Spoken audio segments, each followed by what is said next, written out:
ஏழாம் பாவகம் அப்படின்னு எடுத்துக்கிட்டாவே மனைவியின் ஸ்தானம், இன்னொன்று பார்ட்னர் ஸ்தானம், இன்னொரு நண்பர்களின் ஸ்தானம். இந்த ஸ்தானங்களில்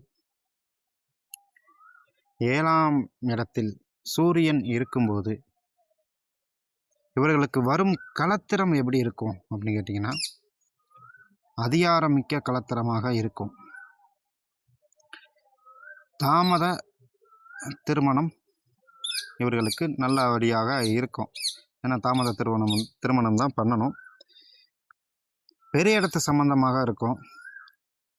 பெரிய கண் இருக்கலாம், அப்படி இல்லைன்னா தலைச்சான் பிள்ளையாக இருக்கும். தலைமுடி குறைவாக இருக்கும். ஆணாக இருந்தால் கொஞ்சம் ஏர்நெத்தியாக இருக்கும். தாம்பத்திய சுகம் என்பது இரவு பொழுதில் சற்று குறைவாகவே இருக்கும்.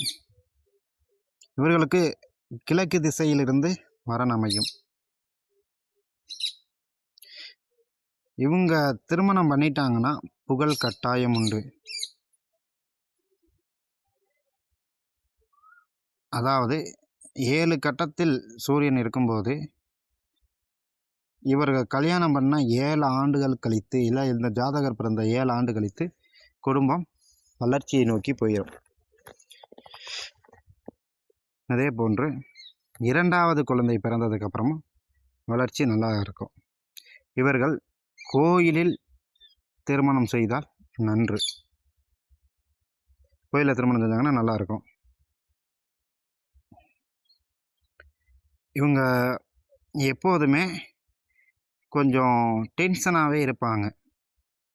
அது மட்டுமின்றி இவர்கள் வெளிச்சம் இருக்கும் இடத்தில்தான் அதிகம் வசிப்பார்கள்.